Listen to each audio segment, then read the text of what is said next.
Hey guys, it's Saga from TechWorks, and today we are going to take a very detailed look at the cameras on the OnePlus 8 Pro. Well, and the ones that work anyway. I will explain more in a few moments. A few days back, we established the fact that cameras on the OnePlus 8, while not being mind-blowingly great, are still some of the best that OnePlus has put on their smartphones. Despite of that, it seemed like OnePlus held the really good cameras back for the premium flagship OnePlus 8 Pro. There are 5 cameras on this phone, 4 at the back and 1 at the front. The camera module at the back is huge and it sticks out quite a bit. Now earlier, I said that we are going to take a look at the cameras that work because OnePlus has disabled one of the rear cameras on the phones that are being sold in India. And it is the controversial color filter camera. This seems totally unfair because despite of disabling a key piece of hardware on this phone, OnePlus is still asking us to pay the full price. I don't know about you guys, but that doesn't seem fair to me. Anyways, moving on. The primary camera gets a 48MP Sony IMX689 sensor with f1.78 aperture and a 25mm lens. This camera gets a 7-element lens and optical image stabilization. Next up, there is another 48MP sensor with f2.2 aperture and a 14mm ultra-wide-angle lens. Then there is an 8MP sensor with f2.4 aperture, and this one gets 3x hybrid zoom and optical image stabilization. And finally, there is the 5MP color filter camera with f2.4 aperture. This is the camera that OnePlus has disabled in India. At the front, you get the same age-old 16MP Sony IMX471 sensor with f2.45 aperture.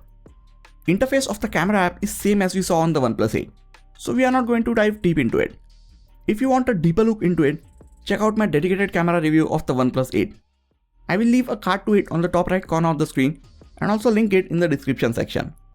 One thing that I would like to point out is the shutter lag on this and all other OnePlus smartphones. At this point, it is getting really annoying. It is even worse when you are trying to take 48MP shots. After you take a 48MP shot with the main or wide camera, you can't take another shot for a good 3 seconds. For a phone having the latest processor and claiming to lead with speed, it seems to be lacking quite a bit, as you can see. With that out of the way, let us move on to the image and video samples. But before we do that, if you are new to this channel, please make sure to hit the subscribe button and the bell icon next to it. That way, you won't miss out on any of the amazing videos coming up on this channel. Let us start with daytime images. It is a bit difficult to get the images in bright sunlight because the monsoon season is here, but I still managed to get some of these shots when the sun came up. It should be no surprise that the OnePlus 8 Pro manages to take good and detailed images in bright lighting conditions. Like in images from the OnePlus 8 Pro's images also have slightly more contrast in them, but I think they still look very good. Even in these diffuse lighting conditions, the main camera manages to capture a lot of details in these images. 8 Pro also gets IP68 water resistance, so you can take it out in rain and it still manages to take really cool sharp shots with good looking colors. If you remember from my OnePlus 7 Pro's camera review, it added a slightly green or magenta hue to some of its shots. It seems that OnePlus has managed to fix that issue with the OnePlus 8 Pro.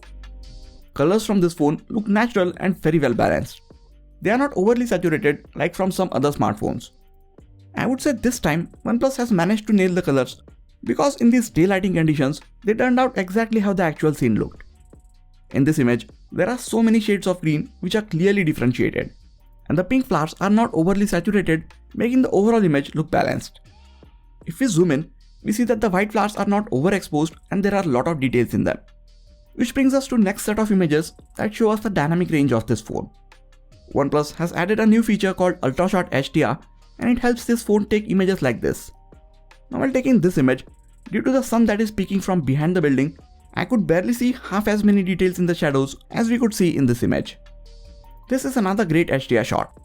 8 Pro managed to capture most of the details in the shadows of the headphone while preserving most of the details in the highlights from the background. It works great in overcast conditions as well. Look at this image. There was barely any light due to the cloud covering, but the phone did very well to bring out the shadows and not adding too much noise in the shot. Some of these images do look a bit overprocessed, but I think most of us would take images that look like this rather than ending up with very dark images which barely have any details in the shadows. Don't you guys agree? So all the images that we saw till now were 12MP ones from the primary camera. But you can also use the complete sensor and take 48MP images with it as well. The main advantage of 48MP images is that they capture more details and you can zoom in a lot more on them compared to the normal 12 megapixel ones before they start falling apart. 48 megapixel images on most of the phones are not that great with dynamic range, but that doesn't seem to be the case with the OnePlus 8 Pro. Its 48 megapixel images are showing same dynamic range as the 12 megapixel ones, which is great. These 48 megapixel images are sharp and they definitely have more details in them, but you will have to zoom in a lot to see this difference, and they are also 3 to 4 times larger in terms of file size. So unless you are trying to capture images of some architecture or landscapes, I would suggest you to stick with the default 12 megapixel mode for most of your images. While taking an image, if this is what the main camera can see, but you want to capture more of the scene in your shot, simply switch to the wide lens and it will let you capture so much more of the scene. Unlike most of the phones, the wide camera on this phone also gets a 48 megapixel sensor, so there are a lot of details in these wide shots as well. There is also a telephoto lens which will let you take 3x hybrid zoom shots like this. Now this is not 3x optical zoom. While it is a telephoto lens, it has 2x telephoto lens and the last bit of magnification is just a digital crop. Hence it is called 3x hybrid zoom. So you get a wide lens that lets you show the scale of things. Then there is a normal lens which lets you take shots like you would normally do. And the telephoto lens lets you zoom in and focus on some of the details.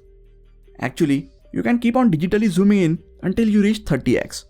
Now these images are not always usable and there is too much software processing going around, but you do have the option.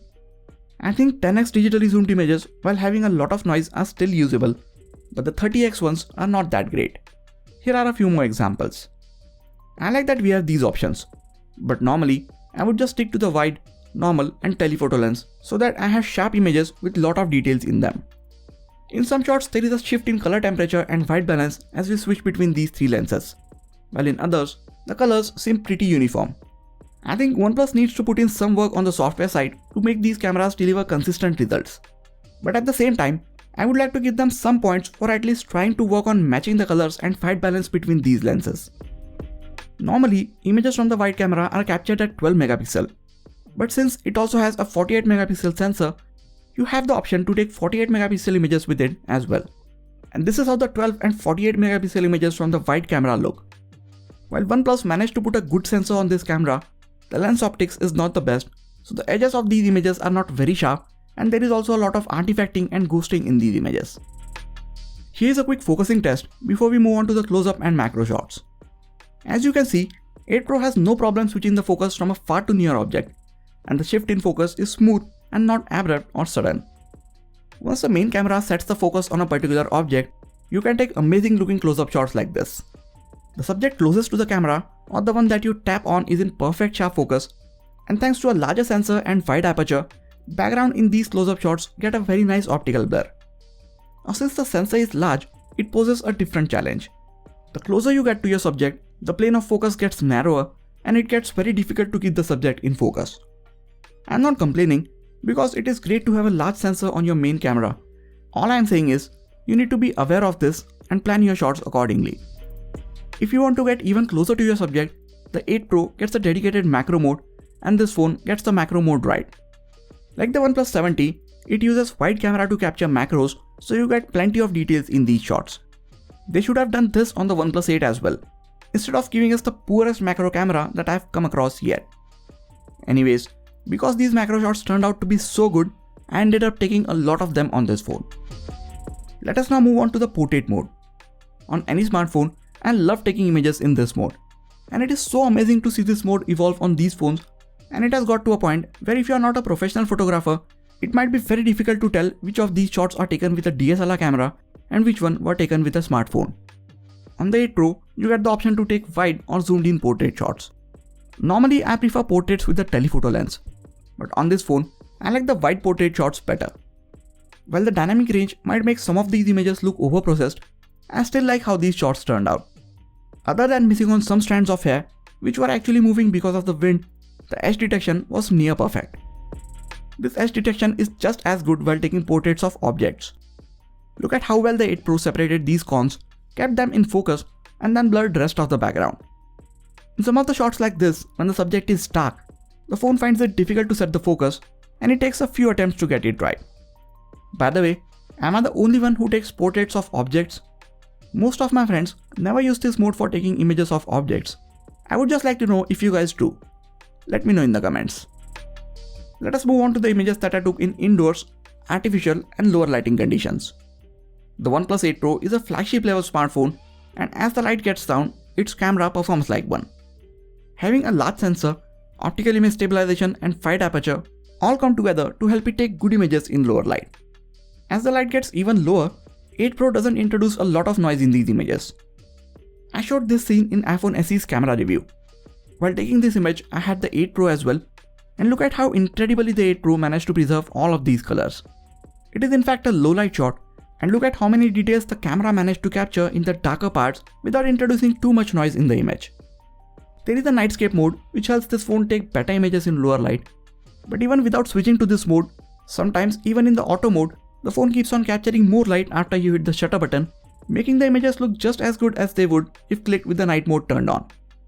Now when we do use the night side mode, the images turn out much better. There is more light and much more details in these night side images. In some of the shots, the difference is much more obvious, while in others it is subtle. I like the night side mode on this phone because you don't have to hold the phone steady for a very long time, and even if the phone moves a bit, the shot doesn't turn out to be blurry. That brings us to the front-facing camera. This is the same 16 megapixel sensor that OnePlus has been using for their selfie cameras since ages. While I did not like its performance on the OnePlus 8, for some reason, selfies from this phone are looking sharper and better. Skin tones and overall colors look pleasing, and while OnePlus still needs to work on making these images better, I would say I am not too disappointed with these images. For the portrait shots, even without the depth sensor, edge detection is on point. Colors, skin tones and dynamic range, everything looks good in these portrait selfies. I think this might be the first time I am satisfied with the selfie camera on an OnePlus smartphone. And this is the same sensor that they have been using since a few years, so it tells us how big of a role the image processing running in the background plays in how the images are going to turn out. Here's a video from the front-facing camera of the OnePlus 8 Pro. You can see how it handles the overall colors of the scene, exposure, and stabilization when I'm walking around with it. For videos, it can shoot 4K videos at up to 60 FPS. While these videos are very stable, there is a bit of ghosting if there is even a small jitter or if you bump the phone. If you are careful while shooting these videos, they turn out to be very good. There is the HDR mode for while you are shooting videos. And here is how the video with and without the HDR mode turned out. The HDR video mode does bring up the shadows, but it doesn't do too much to save the highlights or the brighter areas in the video. That being said, it is nice that OnePlus is trying to work on something new. For slow motion, it can shoot 240 FPS videos at 1080p and 480 FPS videos at 720p resolution. I tried to take this amazing slow motion video, but the phone just refused to set the focus. I tried moving it away or near from this bowl. I even tried placing my hand in water and lock the focus so these shots would turn out better, but the phone just won't set the focus.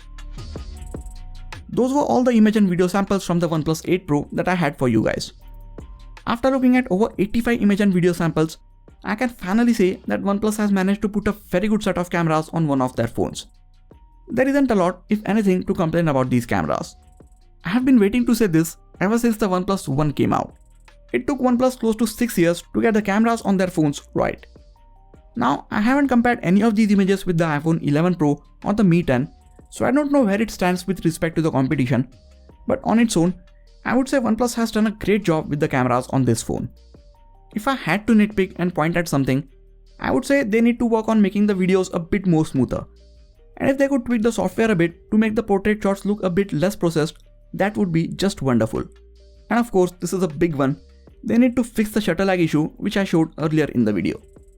Other than that, I really like the cameras on this phone and I can't wait to compare it with the ones on the iPhone 11 Pro and the Mi 10. Now you guys saw all these images too, so what do you think about them? Let me know in the comments. And if you are planning to purchase this phone, I will really appreciate if you get it from the links in the description section.